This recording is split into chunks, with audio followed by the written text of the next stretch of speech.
नमस्कार दोस्तों, आज की कहानी एक इमोशनल हॉरर स्टोरी है।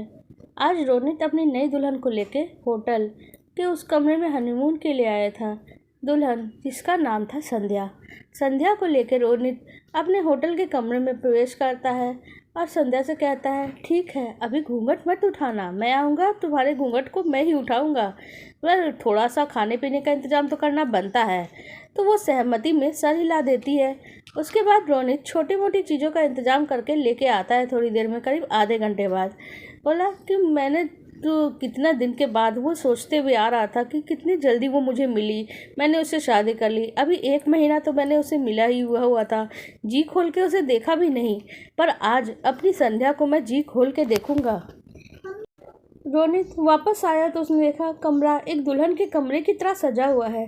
बीचों बीच घूंघट में बैठी है उसकी दुल्हन संध्या, और उसका चेहरा पूरी तरह से घूंघट से ढका हुआ है।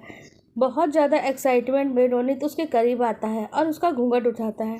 लेकिन ये क्या, घूंघट उठाते ही उसकी ज़ोर से चीख निकल गई और चिल्लाते हुए बोला, कौन हो तुम, कौन हो तुम, ऐसे वापस नहीं आ सकती। और उसके बाद मैं करते हुआ रोनित वहीं गिर गया और वहीं दर्द से तड़प के उसकी जान चली गई। शायद उसे हार्ट अटैक आया था। लेकिन क्या हुआ था उसके साथ? ये कहानी है मेरी, यानी रुचिका की। नहीं नहीं, रुचिका की नहीं, रुचिका तो मर चुकी है। मैं हूँ रुचिका की आत्मा, और ये कहानी मेरी है। मैं सुनाऊंगी आप लोगों को मेरी दर्द भरी कहानी। मैं अपने माता पिता की इकलौती संतान थी। बचपन में ही मेरी माँ सिर्फ 3 वर्ष की आयु में ही गुजर गई, इस दुनिया को छोड़ के चली गई। ना कोई भाई हुआ, ना कोई बहन, और पिता ने कोई दूसरा विवाह भी नहीं किया। बड़ी ही मुश्किलों से मुझे पाला पोसा। 11 साल की उम्र में मेरी दादी माँ भी चल बसी। जीवन के बहुत से उतार चढ़ाव देखे मेरे पिता ने, पर साथ नहीं छोड़ा अपना बेटी का। पढ़ाया लिखाया, सब कुछ दिखाई, दुनिया दिखाई, और दुनिया से लड़ने का जज्बा भी दिखा। मुझे उच्च शिक्षा दिलाई, यानी MBA कराया, MBA master of business administration, और उसके बाद पढ़ाई में मुझे बहुत सफल इंसान बनाया। पिता, जिससे मैं दुनिया में सबसे ज़्यादा प्यार करती थी। मैं MBA करने के बाद ठीक बाद ही मेरे टैलेंट को देख के एक इंटरनेशनल कंपनी में मेरी जॉब लग गई। पर मेरी जॉब शहर के दूसरे हिस्से में लगी थी, इस शहर से बाहर। मैंने अपने पिताजी को वहाँ ले जाना चाहती थी, लेकिन पिताजी की तो नौकरी अभी बाकी थी। 2 साल हो गए मुझे जॉब करते हुए। पिताजी की तबीयत अब ख़राब रहने लगी थी। मैं बीच बीच में उनसे मिल के आती और उनका हाल चाल पूछ लेती। बहुत दुख होता कि वो इतने अकेले क्यों हैं। इसी बीच मेरी ज़िंदगी में एक बहुत ही अच्छा लड़का आया, जिसका नाम था रोनित। रोनित बहुत ही अच्छा लड़का था। हम दोनों ने एक दूसरे को पसंद करना शुरू कर दिया और जीवन को आगे बढ़ाने की सोच ही रहे थे। 3 महीने हो गए हमारे रिश्ते को, हमने रिश्ते को आगे नहीं बढ़ाया। मेरे माता पिता के नाम को मैं ख़राब नहीं करना चाहती थी, ना ही मेरे माता पिता के सम्मान को ठेस पहुंचाना चाहती थी। और मेरे सम्मान को ठेस पहुंचता तो मेरे पिता को भी पहुंचता। लेकिन 3 महीने बाद जब मैं अपने पिताजी से मिलने गई, उनका फ़ोन तो रास्ते में ही आ गया। क्या तुम मुझसे थोड़ा जल्दी मिलने आ सकती हो बेटा? हाँ, मैं रास्ते में ही हूँ, मैं जल्दी आपके पास पहुँच जाऊँगी पिताजी। लेकिन पिताजी तो मेरे लिए कुछ और ही सरप्राइज़ प्लान करके बैठे थे। वहाँ पहुँचने पे मैंने देखा मेरे पिताजी बहुत बुरी तरह खांस रहे थे। चेहरे पे मुस्कान लाकर बोले, बैठो बेटा, आओ, और बेटा आ जाओ। उसके बाद मैं उनके पास आके बैठी तो उन्होंने एक लड़के को आवाज़ दी, सुभाष, सुभाष बेटा आओ, देखो रुचिका आई है। मैंने कहा, ये सुभाष कौन है?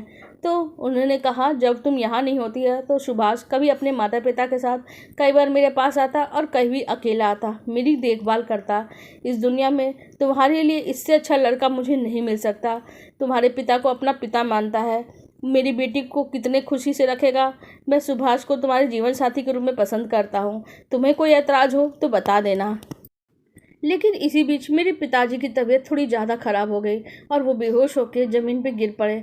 मैं अपने और रोहित का रिश्ता बताना चाहती थी, पर पिताजी हॉस्पिटल में थे और सुभाष का हाथ उन्होंने मेरे हाथ में पकड़ाते हुए कहा, सुभाष हमेशा ही तुम्हारा ख्याल रखेगा। मैंने सोचा कि पिताजी को सच बताऊं, लेकिन बताऊं तो कैसे बताऊं। मेरे पिताजी की तबीयत तो दिन पर दिन गिरते ही जा रही थी और मेरी हिम्मत ही नहीं हो रही थी मेरे पिताजी के जीवन भर की कुर्बानियों का यह सिला दी कि उनकी पसंद को एकदम से नकार दूं, अपने जीवन का फैसला उनके ऊपर भी थोप दूं। जो उन्होंने मेरे लिए चुना होगा वही मेरे लिए सही होगा। और ये सोचते हुए मैंने रोनित को फ़ोन लगा लिया। रोनित ने फ़ोन उठाया। उसने कहा, मैंने कहा, रोनित, शायद हमारी किस्मत में इतने ही दिन का साथ लिखा था। तुम किसी और लड़की के साथ अपना जीवन गुजार लेना, तुम्हें बहुत सी अच्छी लड़कियां मिल जाएगी। तुम तो इतने अच्छे हो, बस एक काम करो, मुझे भूल जाओ। मेरे पिताजी के मान सम्मान को मैं किसी कीमत पे चोट नहीं पहुंचा सकती।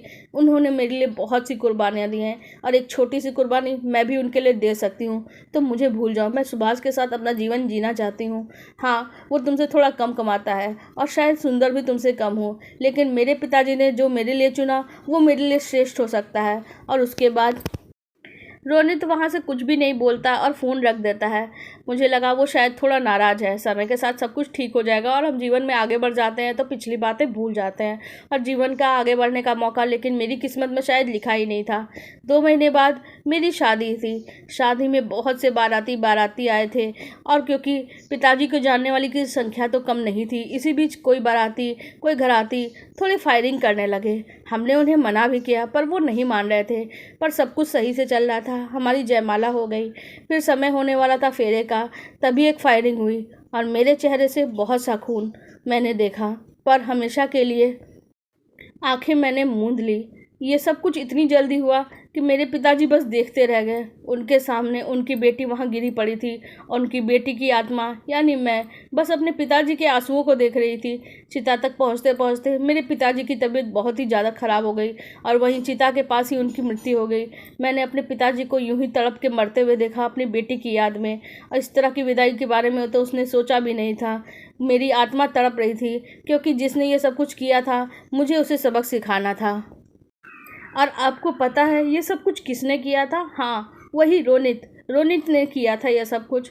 वो रोनित ने किया था। वो बारातियों के फायरिंग के बहाने उसने फायरिंग की और ये फायरिंग उसने जानबूझ के की थी मेरी जान लेने के लिए, क्योंकि उसे ये बर्दाश्त नहीं था कि मैं किसी और के साथ अपना जीवन गुजारूं। हमेशा के लिए उसे मेरे साथ रहना था ना, हमेशा के लिए।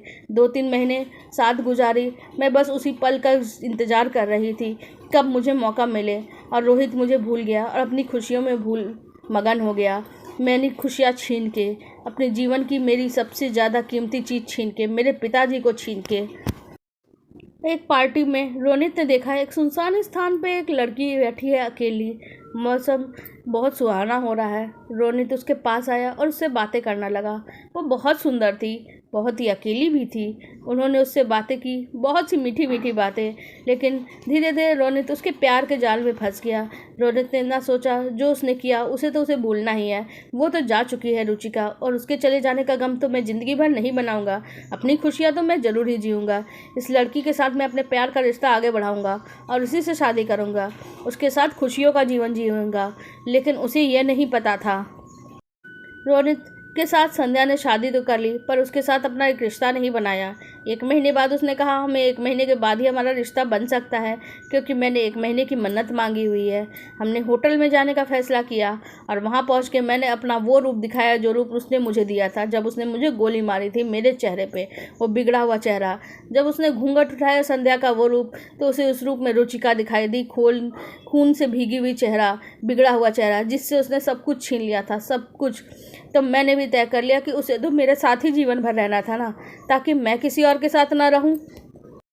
तो फिर आज मैं रोनित को अपने साथ लेके जा रही हूँ, ताकि उसे मेरे जीवन भर का साथ यानी मरने भर का साथ उसे मिल जाए। क्यों रहना है उसे किसी और के साथ? क्यों, उसे तो मेरे साथ रहना था ना तो अभी से मुक्ति मिलेगी ना उसे दूसरा जन्म। उसे बस मेरे साथ ही रहना होगा और तड़पते रहना होगा, अपने के कर्मों का फल देखते रहना होगा। मुझे ना तो उसे मुक्ति देनी है, ना मैं उसे मुक्ति पाने दूंगी, ना ही इस दुनिया में दोबारा आने दूंगी, क्योंकि जो उसने मुझसे छीना वो मेरे लिए सबसे ज़्यादा कीमती थे और मैं उसे उसके किए की सज़ा दे के रहूँगी। आपको ये कहानी कैसी लगी कमेंट सेक्शन में ज़रूर बताइएगा। रुचिका और रोनित के बारे में अपनी राय ज़रूर दीजिएगा। क्या रुचिका ने सही किया था या गलत, ये भी आप ज़रूर बताइएगा। अगर आप वीडियो में यहाँ तक आ गए हैं तो मेरे चैनल को सब्सक्राइब कर लीजिएगा और वीडियो को लाइक कर दीजिएगा। धन्यवाद।